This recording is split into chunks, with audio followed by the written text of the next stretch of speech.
Recording these sessions, and we are putting the link on the agenda following the event really soon. It's going to have all of our ums. It's not going to be polished or anything, but it will be real and the real presentation for the series. We have some upcoming events for you. For those who have schools that are eligible for comprehensive support and improvement, we started a networked improvement community, and so that began already. If you want more information about that, you can check out the live binder. It has the flyer and everything else, and also the recording from the first session. We also began a family community engagement series, and that began a couple weeks ago, or actually last week. And again, the live binder is there as well as the recordings for that, and we encourage you to join us. We have Kim Breen on with us right now, and she is the lead presenter for that. And we are her support team. And it is really designed as a community of practice for family engagement leaders, family partnership connectors. And so we encourage you to register. It's never too late to join. And again, we've recorded it, so it's available. This is a unique series in that we're doing a flipped learning model. And so we're sending out information in advance to review, as well as providing small group coaching support after, and even individualized coaching if you're interested. So check out the live binder for more information. And then of course, our Thursdays at 3, we're right now focusing on academic MTSS. Our first session was on the 14th of January, and we just did an overview of academic MTSS. The handout, the recording, and the Jamboard are there for you. And then today is the second session. In March, we'll be focusing on early reading in early March and secondary reading at the end of March. And Leslie Zaroya is here along with some of her team members, Mara and some others who are here with us today. And then in April, we're going to talk about Introduction to Academic MTSS Strategies for Secondary Math. And so if you're a secondary math person, we encourage you to come. And even though we're talking about content areas, I think there's a lot of transference that can occur from one content to another. So even if math is not your thing, we encourage you to hang out with us because it can transfer to language arts and vice versa. So we encourage you to attend all of those. This is our rolling agenda if you haven't seen it before. And so it goes on and on forever. And we have the flyer for today. Today's presentation you'll find here. The contact information for all of us is here. And then further information like the California System of Support and a lot of other resources can be found below. And then any new information that we're receiving, I'm posting here. Matter of fact, Jackie Booker shared with me a couple of articles, and I posted those right here just a little bit ago. And they seem to be really, really helpful and timely. These, they're right here. Whoops, right here. Anyway, so these actually, they're in there somewhere. Anyway, so you can check them out. And then there's other things that are like, sometimes there's documents that are good and they just continuously are updated, and that information is down below. For example, the CCEE playbook, and there's a number of other resources. There's one thing that I'd like to shout out to. If you go to the CCEE website, the California Collaborative for Educational Excellence, there's a distance learning consortium, and that is made up of Kern, San Bernardino, Orange County, San Diego County Offices of Ed, and they've actually developed core lessons. And so if you are needing to develop lessons, but you don't have the time, I would go check out some of these resources because they're really trying to work smarter, not harder, and try to prepare things for you in advance. So I would definitely check those out, and then share freely. And so that's the bulk of the agenda. And I'm gonna Anthony is going to be presenting in just a moment. He's going to bring up the presentation for today, and we're going to transition over to launching that.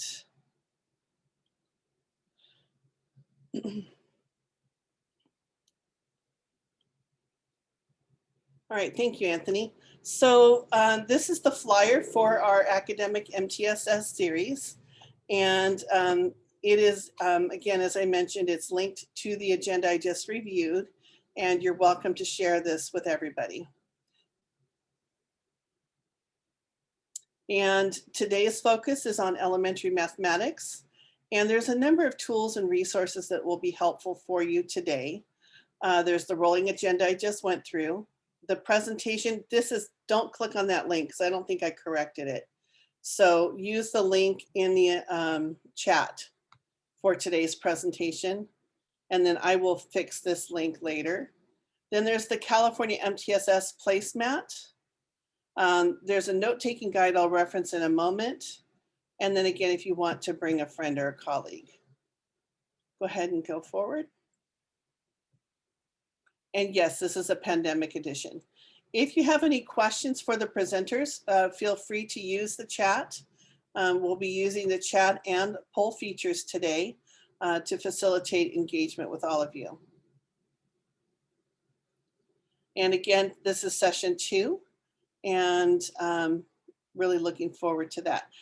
This is the Center for District Capacity Building team. We have myself along with Wendy Foy, who sends a lot of our communication out to all of you. If any of you need any help or navigation with things, she's amazing at keeping us headed the right direction. And then Chanel Young-Smith is with us, as well as Aaron Dover, and Dr. Aquino is helping us with the chat and some other things today. And again, special thanks to our colleagues from our Curriculum and Instructional Services Division at LACOE. The STEM unit is presenting today, Anthony Quan, and then Jacqueline Booker is here as well. And then the Reading Language Arts unit will be presenting in March, and that includes Leslie, Jodine, and Mara. And so they are here too. So the outcome, the big idea for this series was that we would help LEAs and their schools begin to understand inclusive academic instruction and interventions within an MTSS framework to help provide ideas on how to implement academic interventions with fidelity, deepen and apply understanding of essential evidence-based instruction and interventions in both reading, language arts, and math, and then provide strategies to all of you on the mitigation of learning loss. You've all been hearing about that. So we're trying to weave those strategies throughout the series, and then to share other resources that may be available to support you as you work to implement academic MTSS.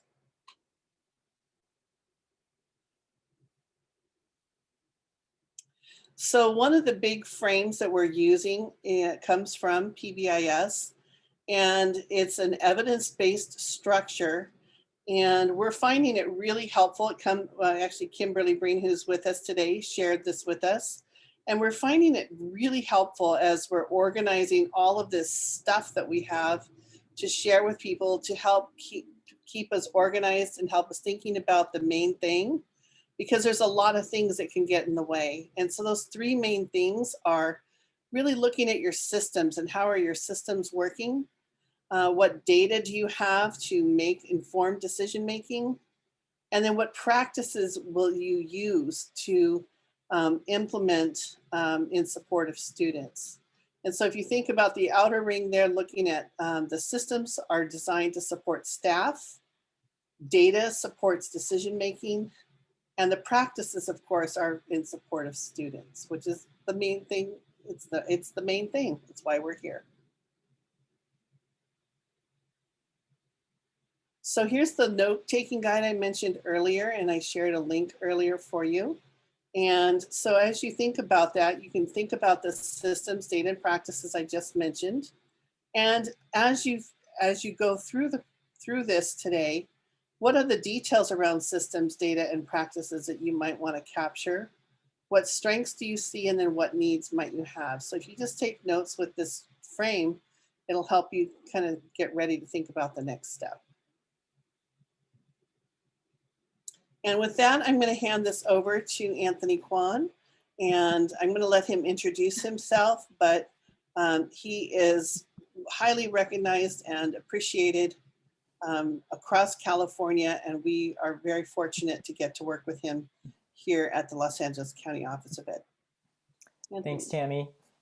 Hello, everybody. Good afternoon. Hopefully you are all staying warm and cozy, and also have a lot of coffee with you. This is going to be a presentation and really a drink with a fire hose, because there's so much that we can talk about. So we're just going to go right into it.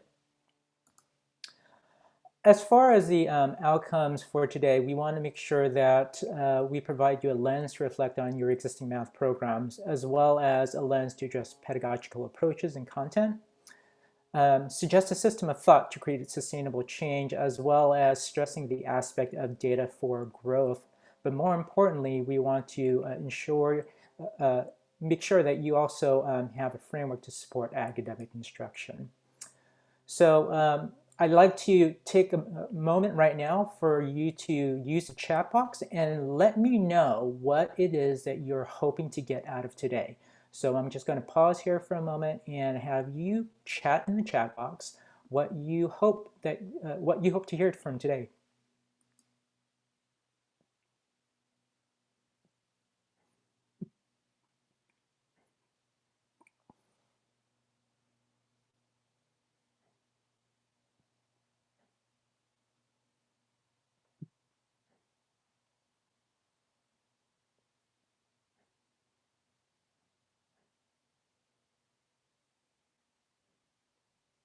10 seconds is always such a hard time to wait.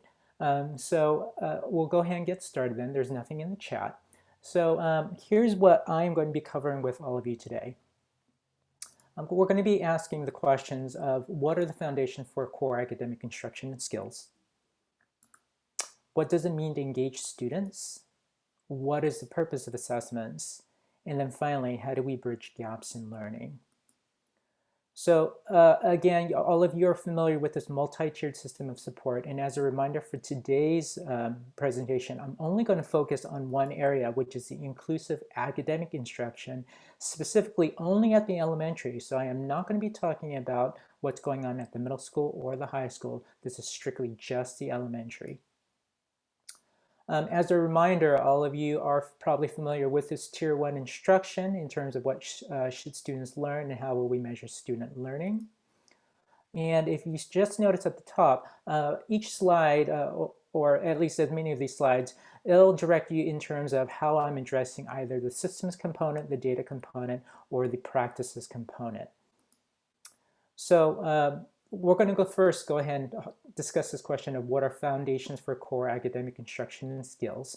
And essentially what you are seeing are three crucial documents that exist right now for the state of California: the California Common Core State Standards for Mathematics, the Math Framework for California Public Schools, as well as the Executive Summary for the Mathematics Framework. And more importantly, all three of these documents support the need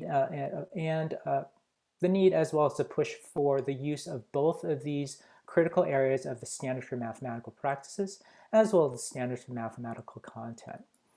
So again, one of the things I want to do right now is put into the shoot out a poll with you in terms of. I guess it's not here. If you'll go ahead and put into the chat box, as far as the chat box, yes or no, have you used these three documents in the last 2 to 3 years? So again, in the chat box, have you recognized, have you seen these documents, and have you used them over the last 3 years?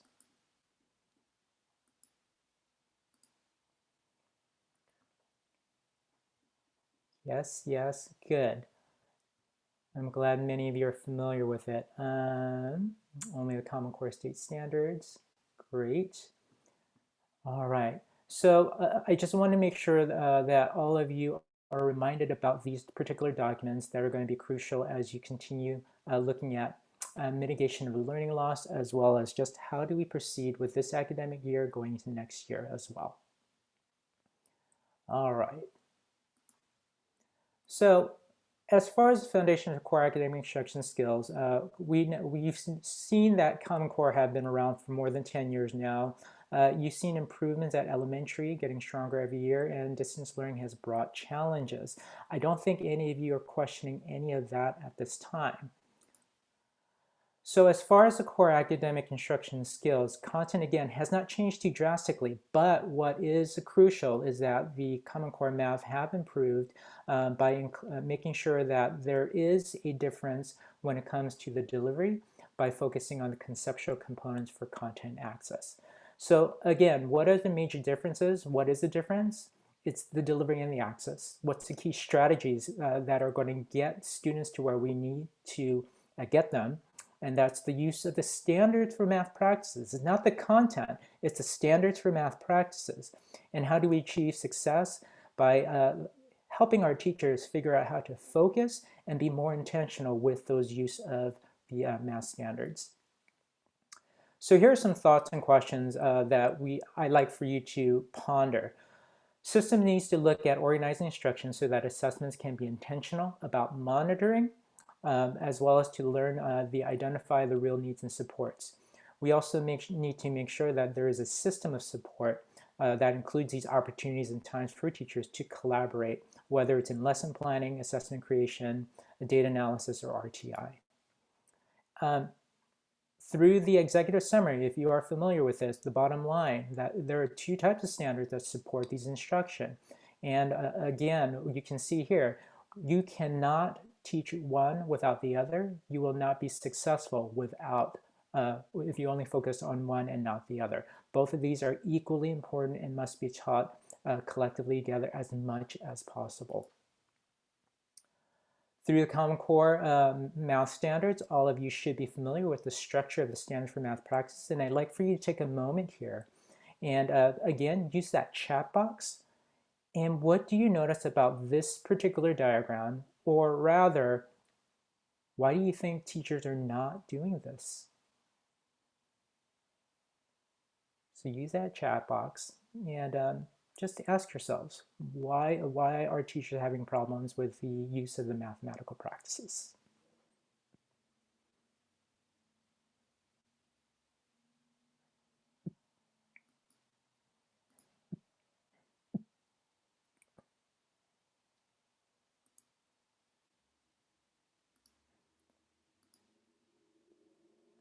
They are not sure how to teach them. They did not learn this way. That's one of the major reasons why these have not been done.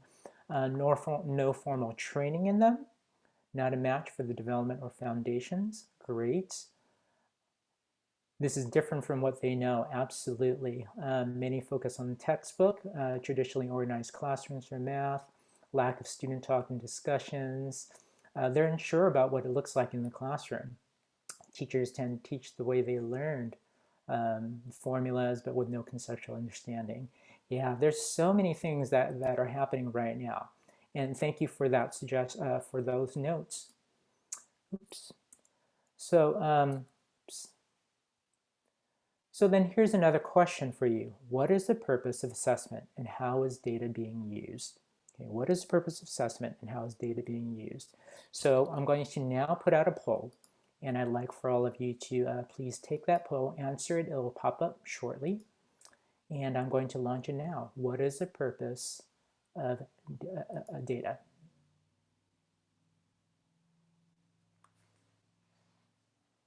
So there are 45 in the audience, and I can tell when we are close to 100%.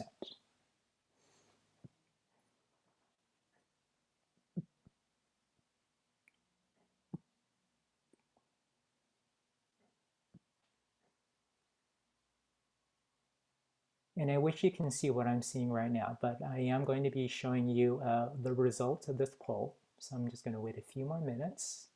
I'm sorry, not minutes, moments. We're at 71%, so we're very close to 100 at this point.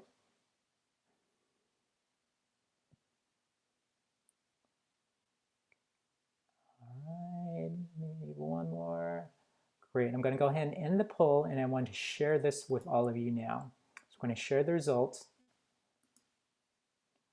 And you can see a majority of you feel that the point of data is to inform pedagogical delivery, followed by to determine student understandings, and then finally to determine success of district school math programs. And I'm glad you feel that way, because that's not what we're seeing, or at least that's not what I'm hearing when it comes to the purpose of data. And so we're going to talk about that in just a bit. So as far as the next part, what does the data tell you? What we want to make sure that you also have is into consideration is this whole idea of, do you have a model practice for examining data? You might have one at the district level or at the executive level or even at the principal level, but is there an actual model practice for teachers?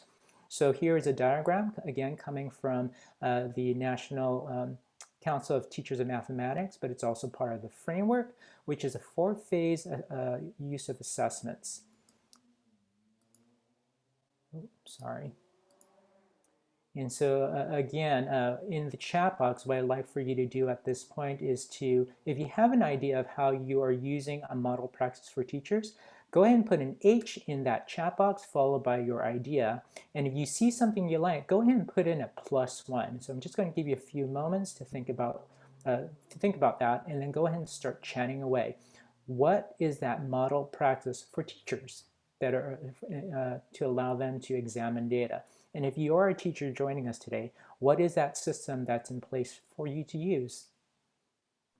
Anthony, I didn't understand the directions. Can you explain it to me again? Sure. So in the chat box, what I'd like for you to do is to think about, is there a model practice that you're using with teachers? Is there a model practice that teachers are using to look at data, to examine data? And if there is an idea, if there is a plan, go ahead and put it in the chat box. Start with the letter H so we know that that's a new idea. And if you like those ideas, go ahead and put a +1 in the chat box. Oh, so that's like supporting the people and snapping your fingers in support. Pretty much, So yes. for anyone who has great ideas, you want to celebrate their good ideas. Yes. I love it.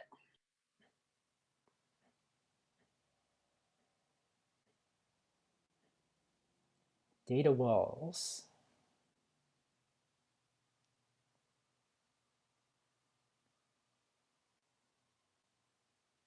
Any other model practice that that you have instituted with your teachers to look at data? Quarterly data chats with the principals,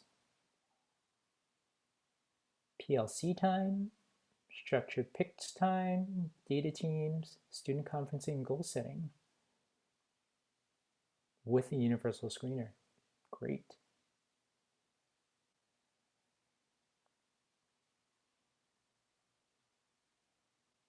Yes, I agree. As a psychologist, the approach is probably a little different. Developing common assessments as teams. Grade level discussions of data. Great. So we got lots of different ideas here. All right. So again, what does the data tell you then? If you are using that model practice for examining data, what should be happening?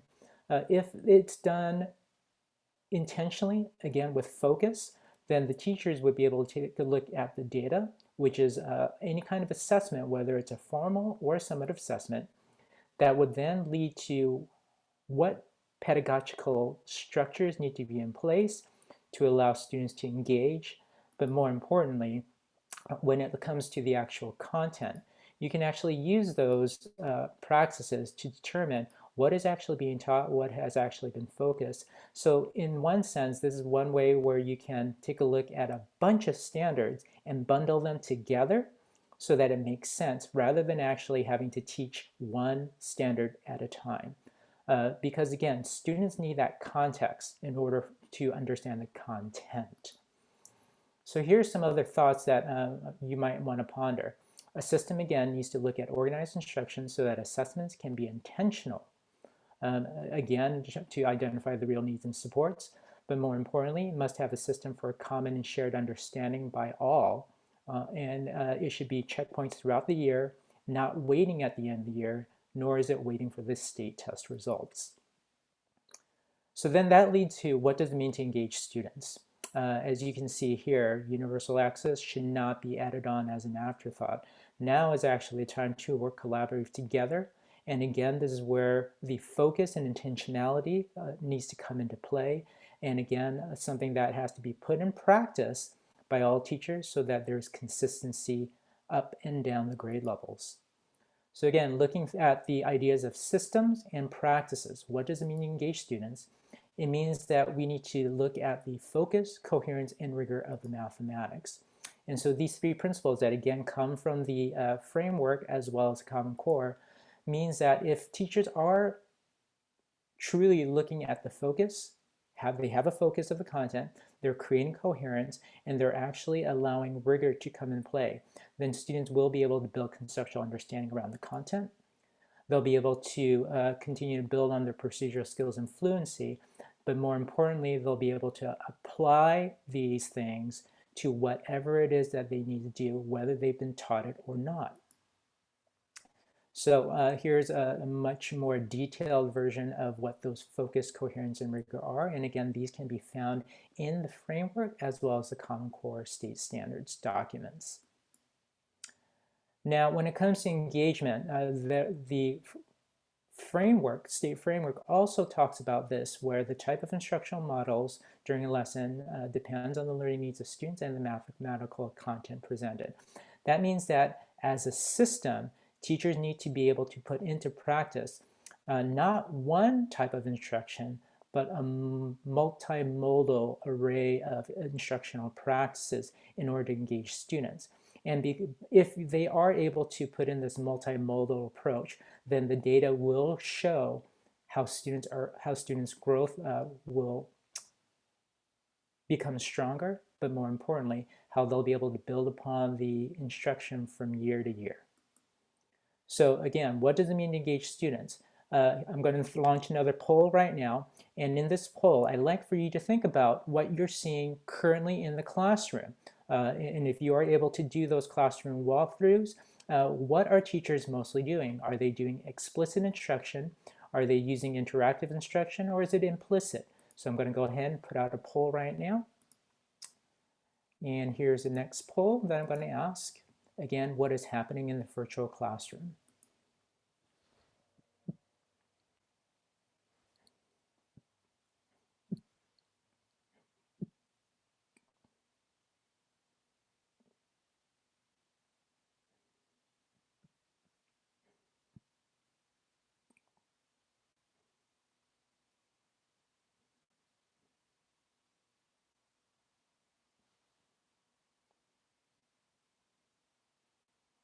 This is a hard question to really ask yourselves and to be honest with yourselves with.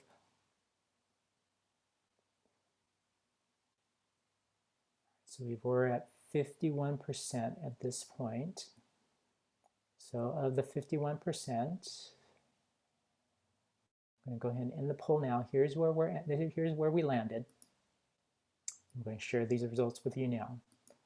So a majority of you are seeing explicit instruction taking place in the virtual classrooms right now, which means that very little of the interactive and implicit teaching is actually taking place.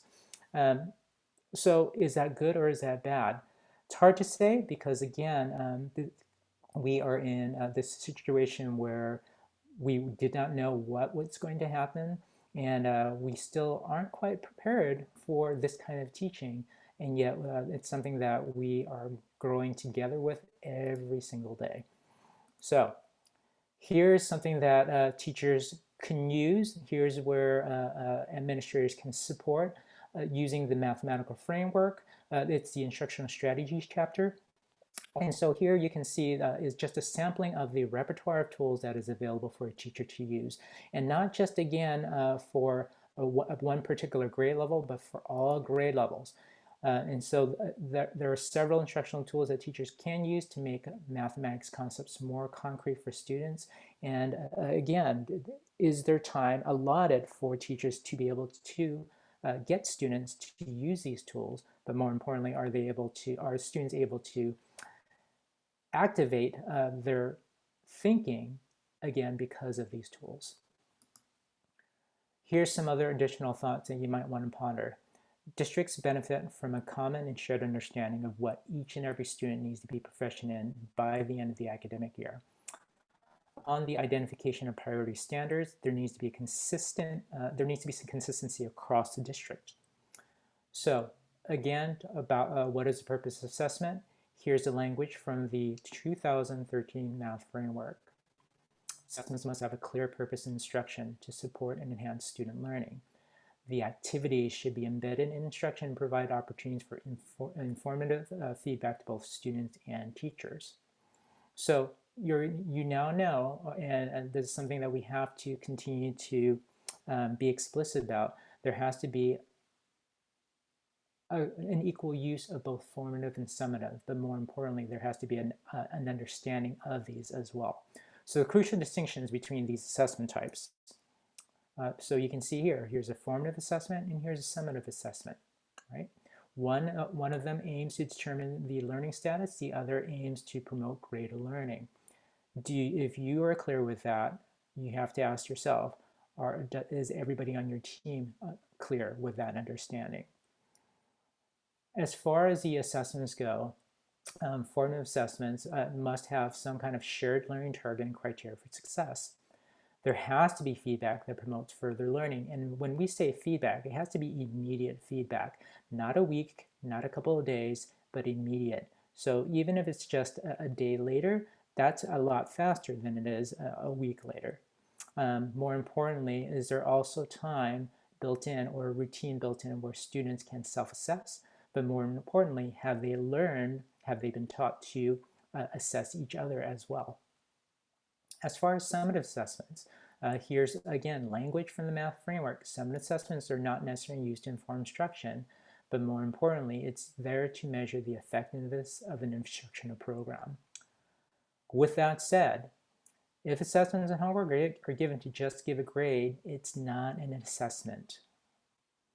So let's look again at Tier 1 instruction. So how do you measure student learning? It's through the use of balances of high leverage and low leverage tasks. So again, thinking about the low level fruit for high gain, right? And then more importantly, if anything, it's the use of those mathematical practices. So if there is any reason where a teacher is not teaching content, the standards for content, maybe maybe the stronger practice should be around the mathematical practices. We now know that as far as students, if students have not been introduced to particular types of content standards, if they know how to use the mathematical practices, that means that they know how to think about it. They know how to struggle with it. They know how to go back and forth with what they have learned. That is a much more crucial skill than actually learning the content itself. Not that we're saying that content is not important, as much as if content does not get completed or is not taught in completion, then at least make sure that the practices are taught in such a way that students can use those skills in order to access the content themselves. As a reminder, what should students learn? How will we measure student learning? More importantly, the question is, are you supporting a few students, some, or are you supporting all students? And if you are feeling you are supporting all, then looking again within that, looking at all the different groups here. So again, the tiered support for students is provided within each classroom. That then brings us to the question of how do you bridge gaps in the learning? So what should students learn? You have these achievement level descriptors. You've been introduced to these. You know that they exist. It's now time for teachers as well as leadership to work collectively together to look at these achievement level descriptors to identify what is going on, where are the gaps. And to assist you, there are the assessment tools that exist Remember that we do have those interim assessment blocks, the IABs, but more importantly, we now have focused IABs. This is something that is not used very often. The performance task, those performance tasks that are available in the suite of assessment tools from Smarter Balance should also be used. And we are definitely not discounting the teacher created formative assessment because, again, those teacher formative assessments are equally important. And we're very, very proud to announce that, again, in your future Thursday 3 topics, assessments will be much more deeply addressed with Deb Atwell, so stay tuned for more about that. But again, how can we help here? So this is again where you've got documentation that exists from the CDE, which are all of these cluster standards. And more importantly, we have this document from Achieve the Core, these priority instructional content in ELA literacy and mathematics for K through 8th grade. If you've not seen this or have not seen it in a while, again, looking at where you are right now in February 2021, we are halfway through the school year, what are the considerations for addressing priority grade level content? So again, these are suggestions in terms of what teacher teams can do to ensure that at least you've got these so-called key standards that should be taught. Now, of course, we've got lots of teachers out there who feel, just as I do, that all of them are important. So there's a great tool here from this document as well, which is considerations for addressing remaining grade level content. So things that were not that teachers were not able to get to, what can teachers do here? This document is crucial because going into next academic year, that grade level teacher can go back into these documents and see what are the considerations, how can I spiral in the information, the content, what can I do in a strategic, instructional, focused way so that, again, we can fill in those gaps that students might have. But more importantly, how do we get them back to academic success? Additional thoughts and questions for you as well. How are support staff, counselors, coaches being utilized right now during remote learning? I'm very clear and understand that there are some coaches who are back in the classroom, which is definitely a great idea, especially if they are able to share what they are doing with other teachers. More importantly, what policies or practices are in place that allows teachers to engage students. So again, we know that there are restrictions on things like breakout rooms, but are there virtual office hours that are now being utilized by teachers? Are flexible deadlines being considered for assignments, especially big assignments? And what about the social emotional component? Are there virtual social events that are also being included that ties in with the content that can also engage students? What structures are in place or incentives do teachers have to support one another or participate in PDs? Especially right now with, again, we know how so many of our workforce are just really tired and it's just tough to get through the entire day. So what are the structures, what are the systems that will allow teachers to continue to build on their practices, to continue to add to their repertoire? Some other things that you're going to want to also think about is all the technology moves that you have included. Will that change once we go back in person? Will that change if we go to a hybrid? So how is technology going to continue to move forward? Or when we go back to a regular normal routines, are we going to forget all about that? To help you think about the mitigating the gaps, there are these tools that Jackie Booker will be more than happy to discuss with you. But these are tools that will allow teams to look at what has been learned. So what have students learned before the end of the year? What hasn't been learned yet? And what have we not taught yet or may not finish by the year end? So these things are going to be very important. These tools are going to be important for your use because this will help you figure out things like what to do with summer school. More importantly, you can use this data to determine how you might want to start next academic year, knowing where the gaps might be, where the losses might be, but more importantly, where the gains might be as well.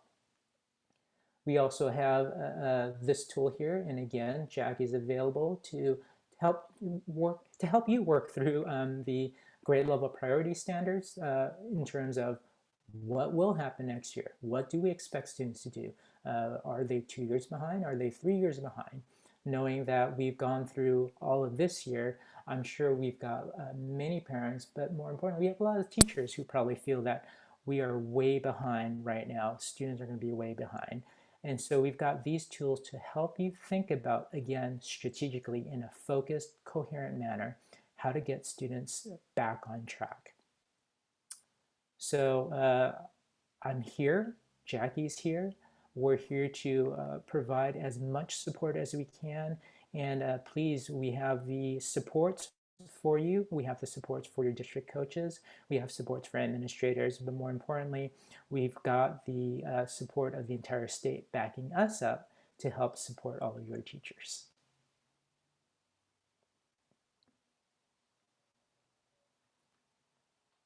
Thank you so much. Thank you, Anthony. Yeah. And Jackie. Jackie, you were very quiet.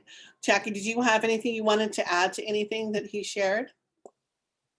I don't think Jackie's here.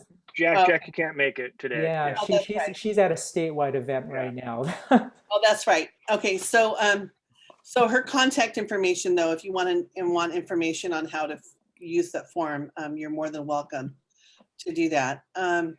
And then if anyone has any questions for Anthony, now would be a good time to ask him any questions. Go ahead and advance forward for a second, Anthony. Sure. So our next session will be on March 4th, and it'll be strategies for language arts. And then next slide. I wasn't going to say next slide. Again, our team, and one more. Some of these are resources from that Anthony referenced today. So all of it is there in one place for you. So be sure to download the PDF, and it should be clickable when you download that. And maybe Sung-hee, can you grab those or actually maybe I can grab them and put them into the, I'll put them into the chat. Let me see how this works. It worked. Okay, so there you go. Those are all the chats in case you need it. All right, next thing. And then Anthony, do you want to talk about these networks? Sure, not a problem. So we've got the LA County Math Leaders Network, which is a support system for the district level coaches, instructional specialists, and if you have them, grade level leads as well. Originally, this was intended to as a professional development for all of them, for all of those folks that have been identified, to provide professional development for them, but more importantly, also to provide news and updates regarding what's going on at the local, regional, state, and federal levels.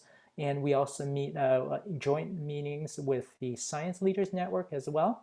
And then we also have the Southern California Math Teacher Specialist Network, which covers all of Southern California in job-alike specialties. So the coaches get to meet with other coaches from other counties. And again, this is a joint effort between the county offices, California Math Council, and other professional leaders throughout the state. Thank you. Do you mind going back up to slide 38 for a second? Which one's 38? Just go back up. It's the triangle. So as he's doing that, I want you all to think about tiered support. I know that we had a limited amount of time to really go into depth on this, but Anthony did touch base on how you might tier your instruction within the classroom. But maybe let's open it up for conversation and discussion around how do you define core academic instruction across your school and your LEA? And how do you make sure that there's access available to all students? And then within a classroom, what is your core academic instruction for all students? And then for those who are struggling, how might you differentiate within your classroom, that triangle within the triangle there, for that small group of students? And then for those more intensive students that aren't not quite yet needing more intensive intervention, you can actually, again, provide more intensive support for those students and then access school-wide supports. So let's open it up. Does anybody have any discussion or comments on that? Stacy, I see you have a comment. Really, and thinking about the math classroom and teaching math. Yeah, I really liked the triangle within the triangle piece because like when Anthony was talking about the universal access, and you know, for me, this really provides that visual of that is a support that's available for all students within Good First Instruction, right? So that the teacher is still offering those supports within the classroom. So I think this is a great visual. I haven't seen it this way before. Great, thank you. Any other thoughts about what does core academic instruction look like versus more intensive support, and how do you balance ensuring that the support is additive, that it's added on, not in replacement of? Any thoughts, comments in the chat? I see Aaron commented that the idea of tier 1 is made up of best first instruction along with tiered supports within the classroom. Any other comments? Math teachers out there?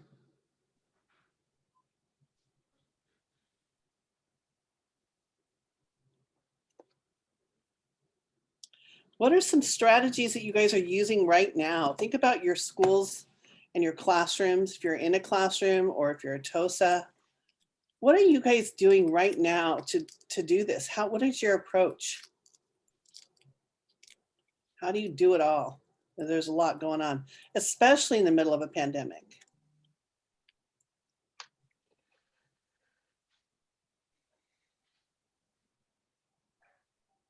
Everybody's so quiet.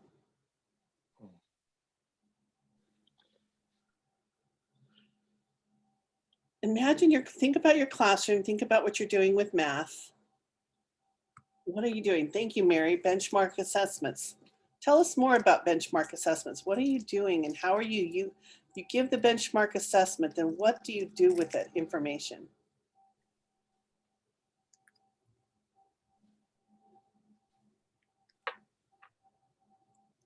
I know when I was a principal, we spent a lot of time with both formative in-classroom measures as well as cross grade level measures and then interim assessments throughout the year. And what we did was we used a lot of the things you guys already mentioned. We used data walls and we actually put every kid by name up on the wall and we talked about them and then we regrouped them. And then we came up with ways to measure their progress. And then from there, we regrouped them and monitored them again, but it required the teams to work together. So thinking about, as you guys are in the middle of a pandemic, in remote learning, everybody is way overloaded. How are you dealing with even having time for teachers to talk to each other about what the needs of their students are?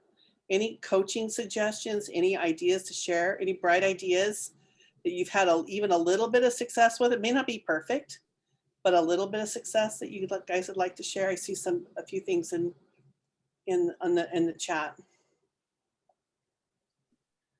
So analyze data to determine interventions and support. View data and plan instruction based on student outcomes. I see that, Mary, thank you. What do you reteach? Anthony, thank you. What do or can teachers do with the information? How is information shared with teachers of the next grade level? What's the communication system? Katya, thank you. I'm glad you were able to make it, by the way. You created a DDI tool. What is a DDI tool? I don't know what that is. Thank you, Stacy. Stacy doesn't know either. It's a data-driven instructional tool. I was going to put the link right now. Oh, perfect. Thank you. And pretty much we've been getting trained by Relay. I'm not sure if you guys have heard of that. I'll put a link also about them. Okay. It's a coaching organization and it's a program. It's a very intensive program but it's divided for leaders and also for educators. And the basic is you need to be data driven to be able to determine the next steps for the students and for your school.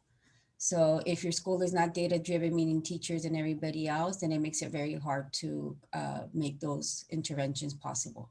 Mhm. Excellent. Yeah, and I see some of the comments about time. Time is the thing. And so not having time, and then how do you deal with time? And everybody's so exhausted. Like I see, Mary, you have collaboration time. And a lot of people do, but maybe it went out the window with just trying to survive, just the technology and everything else. I think it's a real challenging time for everybody.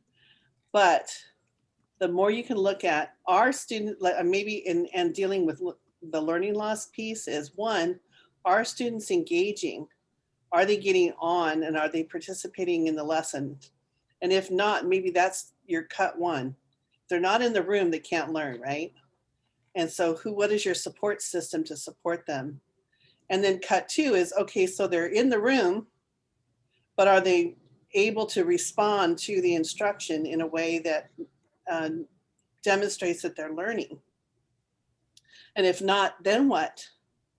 Pre-teach, reteach, what are your strategies and what is your system? And then how can you build time with your teams to build the system to have the data conversations that could then influence your practices in the classroom? So those are just some thoughts to think about. Thank you, Katya. I see the post in there. Anyone else want to weigh in? Anthony, I see another comment from you. What data can be collected and find out why they're not coming or why they're not engaging? I think why is a huge, it's really powerful. 3 little letters are really powerful. Why? Any questions specifically for Anthony about any of this? Anthony, do you want to tell them about some of the offerings that you have coming up maybe? So we currently have a collaboration series taking place with the MOS unit around math equity. We will be providing some additional workshops in the future. Right now, the key goal is going to be around the upcoming math framework release for public comments, and so we'll be working on that. So look out for some workshop facilitations around the public comments, and we're looking at the first week of May for that one, and then we'll repeat it again. So we'll be dividing those up by elementary, middle, and then elementary, secondary, and then we'll have a session just for administrators and coaches. Terrific, thank you. And then earlier at the beginning of the presentation, there was a question about the SST process and MTSS and learning more about that. We actually did a series right before we did this academic MTSS thing. Erin posted the live binder for all of you to see. It's all, again, all recorded, just like this session is recorded. And you're welcome to take the information and materials, and Erin, I think, will repost the live binder because he reads my mind. It's amazing. I think he does it. It's all of them. They're amazing. Anyway, so the live binder links are recorded, and we're recording this session. And this information you're free to share widely with anybody you want. It's not proprietary.